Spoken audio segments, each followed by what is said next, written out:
सनातन सेना को है न्यायिक प्रक्रिया का इंतजार। मस्जिद से निकाले गए सामान अटकलों का दौर जारी। कुशीनगर के गढ़हिया चिंतामन मस्जिद का मामला दिन पर दिन सुर्खियां बटोरता जा रहा है।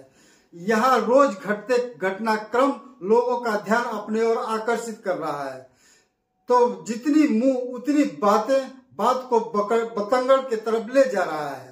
पर बता दें, देश की व्यवस्थाएं संविधान और कानून के तहत ही चलती हैं।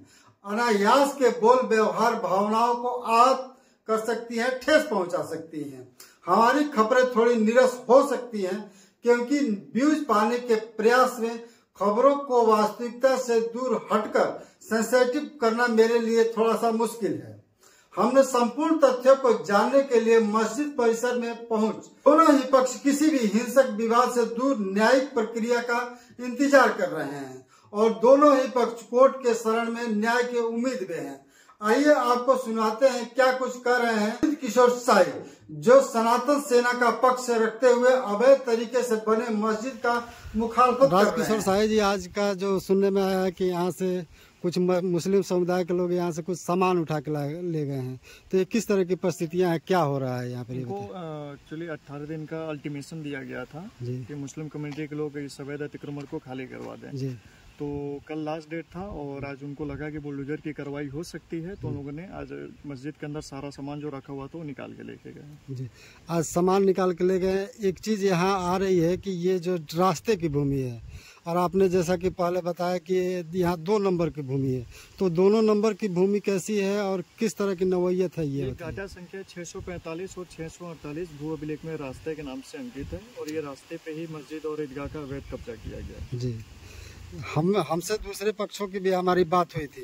उन्होंने बताया कि हमने इस मामले में दूसरे कोर्टों में अपील किया है, तो आप किस तरह समझते हैं इसको? इन लोगों ने अपील किया है एडीएम के यहाँ, लेकिन उसमें कोई बहुत बड़ी बात नहीं है क्योंकि ये संपूर्ण कब्जा राजस्व विभाग की जमीन पे किया गया है, तो वो अपील इनकी खारिज हो जाएगी क्योंकि इनसे एडीएम कोर्ट के द्वारा कहा गया था कि अगर आपके पास कोई वैलिड साक्ष्य है तो आप प्रस्तुत करिए। तो इनके पास कोई वैलिड साक्ष्य नहीं है क्योंकि संपूर्ण कब्जा राजस्व विभाग के जमीन पे है, तो उससे कोई फायदा नहीं होने वाला है, वो खारिज हो जाएगा। उसके बाद प्रशासन बलपूर्वक इसको खाली करवाएगा। आपको क्या लगता है कि ये अतिक्रमण कब तक खाली हो सकता है? सुप्रीम कोर्ट के क्या एडवाइजरी है, क्या किस तरह की? सुप्रीम कोर्ट के निर्देशानुसार 3 नोटिस जारी करना है, एक 15 दिन का, दूसरा 7 दिन का और तीसरा 3 दिन का। तो पहला नोटिस जारी हो गया है, उसका कल अंतिम दिन था।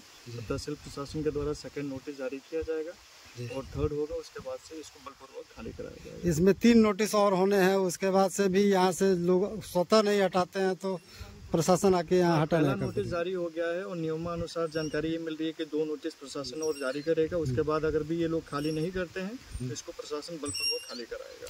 तो जाहिर सी बात है, यहाँ चूंकि मस्जिद है तो मुस्लिम समुदाय के भी लोग होंगे, तो किस तरह की प्रतिक्रियाएं देखने को मिल रही है आपके साथ? ठीक है, प्रतिक्रिया तो क्या है, वो लोग तो खिलाफ ही हैं। मस्जिद गाह का अवैध कब्जा हट रहा है तो वो लोग खिलाफ है। और मस्जिद की जब शिकायत की गई थी तो उन लोगों के द्वारा दाऊद इब्राहिम के नाम से धमकी भरा पोस्ट भी सामने आया था। जी, अखबारों में भी निकला था और तमाम बड़े चैनलों पर भी ये देखने को मिला। इस मामले को फिर स्थानीय थाने ने संज्ञान लिया और मेरे द्वारा शिकायत भी किया गया था, जिसमें मुकदमा पंजीकृत किया गया जी। तो क्या यहाँ पे ये डर का भी माहौल है, कुछ इस तरह का माहौल है क्या?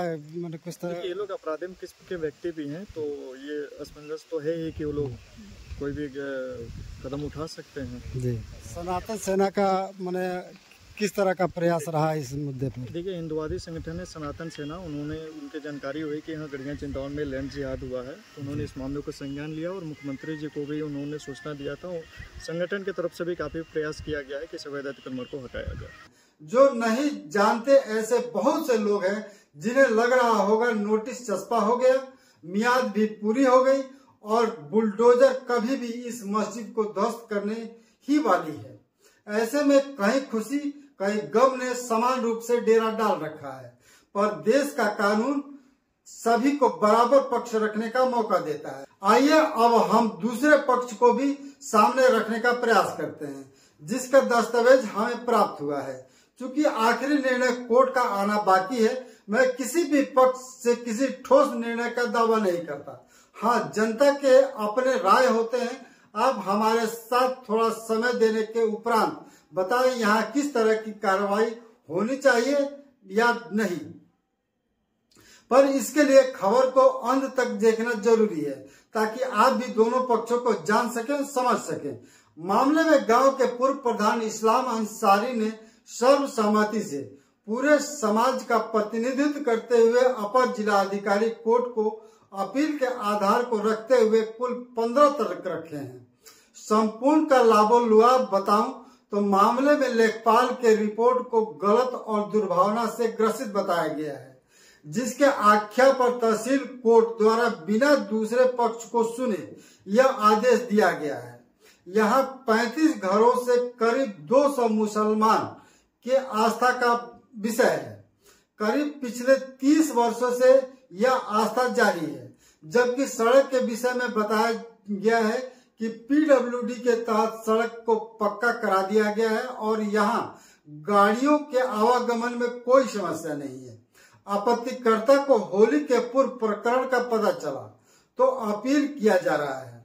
तहसीलदार के आदेश को देखें तो उसमें साबिर नाम के व्यक्ति ने अपने बयान में बताया है कि वह किसी ईदगाह या समिति का अध्यक्ष नहीं है, वह दिव्यांग है।